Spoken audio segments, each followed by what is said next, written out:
আসসালামু আলাইকুম। আপনাদের জন্য আজকে টক দইয়ের ভিডিওটা শেয়ার করব। আমি এখানে 1 কেজি লিকুইড দুধ নিয়েছি। লিকুইড দুধ মানে ফ্রেশ গরুর দুধই নিয়েছি এবং এটা ঘন করার জন্য চুলাতে বসিয়েছি, হালকা একটু কুসুম গরম করলাম, সেখানে দিয়ে দিলাম 1 কাপ দুধ পাউডার দুধ দিয়ে দিলাম জাস্ট ঘন করার জন্য, আর কিছু না।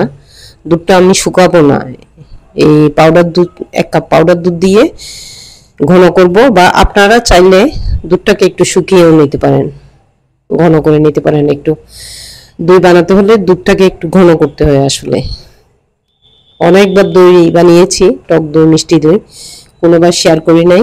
আজকে আপনাদের সাথে এই ভিডিওটা শেয়ার করব, দেখবেন, আমার চ্যানেলটা সাবস্ক্রাইব করবেন, তাহলে আমার কষ্টটা সার্থক হবে। প্লিজ আমার চ্যানেলটা সাবস্ক্রাইব করবেন। এখানে আমি দই বীজ নিয়েছি, মানে আমার দই ছিল টক দই, এটা রেখে দিয়েছিলাম দই বানানোর জন্য।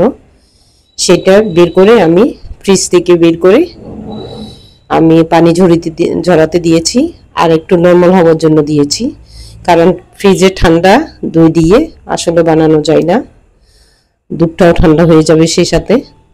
তাই আমি নরমাল করার জন্য পানি একটা ছাঁকনির উপর দিলাম, এই আগুনটা কমিয়ে দিলাম আস্তে আস্তে যাতে সিদ্ধ হয়। বলক উঠলেই আমি এটা নামিয়ে ফেলবো, নামিয়ে ঠান্ডা করতে দেব, বা চুলা বন্ধ করে আমি ঠান্ডা করতে দিলাম। এটার দেখুন পানি ঝরাতেই দিলাম, পানি পড়ে গেল, এক্সট্রা পানি যা ছিল সব পড়ে গিয়েছে বাটিতে। এক্সট্রা পানি থাকলে দইটা না নরম হয়ে যাবে, বসবে না, সেই জন্য পানি ঝরিয়ে নেবেন। এখানে মাটির 2টা হাঁড়ি নিয়েছি আমি দই বানানোর জন্য। এই হাঁড়িগুলো রেখে দিই, এখানে আমি ওই 2টা যেটা পানি ঝরিয়ে নিলাম সেই 2টা নরমাল করে আমি পাতিলে লাগিয়ে দেব। পুরোটা পাতিলে, মাটির হাঁড়িতে দই বসালে না খুব সুন্দর বসে, সেই জন্য মাটির হাঁড়িতে বসানোর চেষ্টা করবেন আপনারা। আমি ফ্রিজে রাখা দইটা নরমাল করে এখন পাতিলে পানি ঝরিয়ে পাতিলে লাগিয়ে দিলাম, সেই সাথে দুধটা সিদ্ধ করে নিলাম। দেখুন আমার এখানে 1 কেজি দুধ নিয়েছি। দুধটা পাতিলে করে বসাবো 500 গ্রাম করে। আমি দেখুন দুধটা সিদ্ধ করার পরে একটু ঠান্ডা হতে দিয়েছি। আঙ্গুল যখন ঢুকাতে পারবেন তখনই আপনি নামিয়ে যেখানে যে পাতিলে হাঁড়িতে দই লাগিয়ে রাখবেন সেটাতে ঢেলে দিবেন দুধটা। আমি 2টা হাঁড়িতেই ঢেলে দিলাম অর্ধেক করে করে, 500 গ্রাম করে করে, এবং চামচ দিয়ে সুন্দর করে নেড়ে দিলাম আস্তে আস্তে করে। আবার নাড়াতে গিয়ে ঠান্ডা করে ফেলবেন না, কারণ ঠান্ডা হয়ে গেলে দইটা বসতে দেরি হবে, দইটা ফেটে যাবে। সুন্দর করে আপনারা হুইক্স দিয়েও নাড়তে পারেন, আমি অবশ্য চামচে দই লাগানো ছিল সেই চামচটা দিয়ে নেড়ে দিচ্ছি, সুন্দর করে মিক্স করে ফেলতেছি। ভালো করে মিক্স করবেন যাতে দইটা দানা দানা না থাকে। আগে থেকে দইটা যদি পাতিলে লাগিয়ে নেন তাহলে দইটা সুন্দর করে বসবে।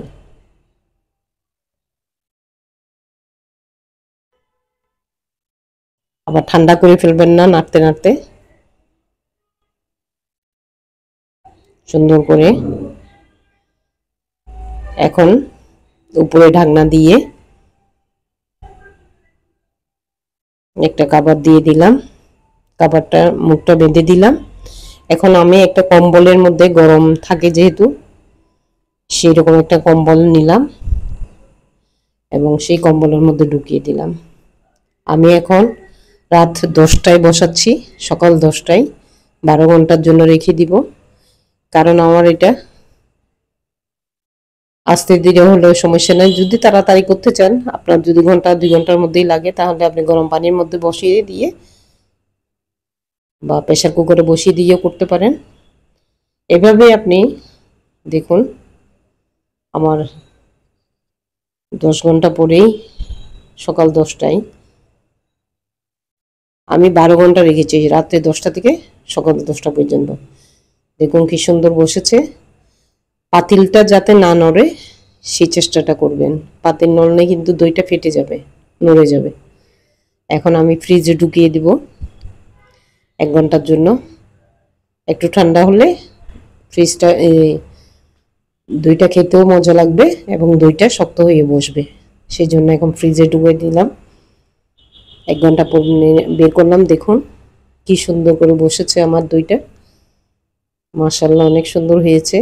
আপনারাও এইভাবে বানিয়ে ফেলতে পারেন। আসলে ইজি একদম দই বানানো, বাহির থেকে না কিনে আমরা নিজেরাই স্বল্প খরচে দইটা বানিয়ে ফেলতে পারি। বাহির থেকে কিনে আনলে যেমন দাম পড়ে তেমন স্বাস্থ্যকর মনে হয় না, সেই জন্য আমি বাসায় বানাই। এইভাবে আপনি মিষ্টি দইটাও বানিয়ে ফেলতে পারবেন। মিষ্টি দইয়ের জন্য লাগবে আপনার শুধু ক্যারামেল করা আর চিনি।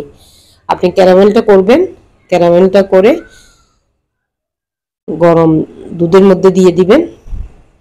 1/2 কাপ চিনি দিয়ে ক্যারামেল করবেন, চুলাতে করে এটা দুধের মধ্যে দিয়ে দিবেন এবং পরিমাণ মতো চিনি দিবেন। আপনি যতটুকু মিষ্টি চান ততটুকু পরিমাণ দিবেন চিনি। এইভাবে টক দইয়ের মতো করে বানিয়ে ফেলবেন। দেখুন আমার টক দইটা কি সুন্দর শক্ত, একদম কনসিস্টেন্সিটা কি সুন্দর হয়েছে, কোনো পানি নেই, কিছু নেই, সুন্দর মতো বসেছে।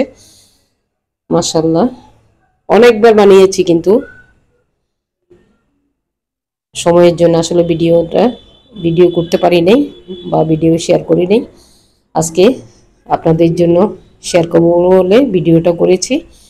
দেখুন ইজিলি একদম কম খরচে আপনি মাত্র 3টা উপকরণ দিয়ে আপনি সুন্দর টক দই বানিয়ে ফেলবেন বাসায়।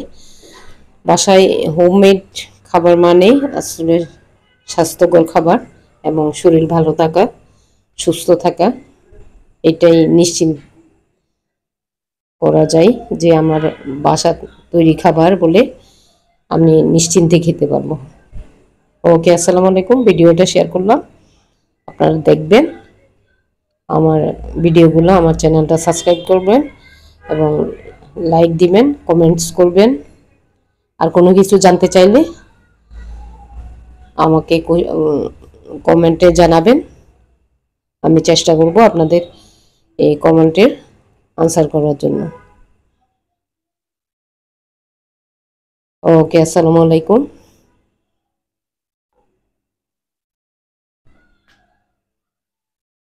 নেক্সট বার বানানোর জন্য সুন্দর করে ঢাকনা দিয়ে রেখে দিবেন, তাহলে নেক্সট বার ধুয়ে আবার বানাতে পারবেন। দই খাওয়ার পর সাথে সাথে ভালো করে ধুয়ে যদি আপনি চুলার আগুনে গরম করেন তাহলে আর পাতিলগুলো নষ্ট হয় না। ওকে, ধন্যবাদ ভিডিওটা দেখার জন্য।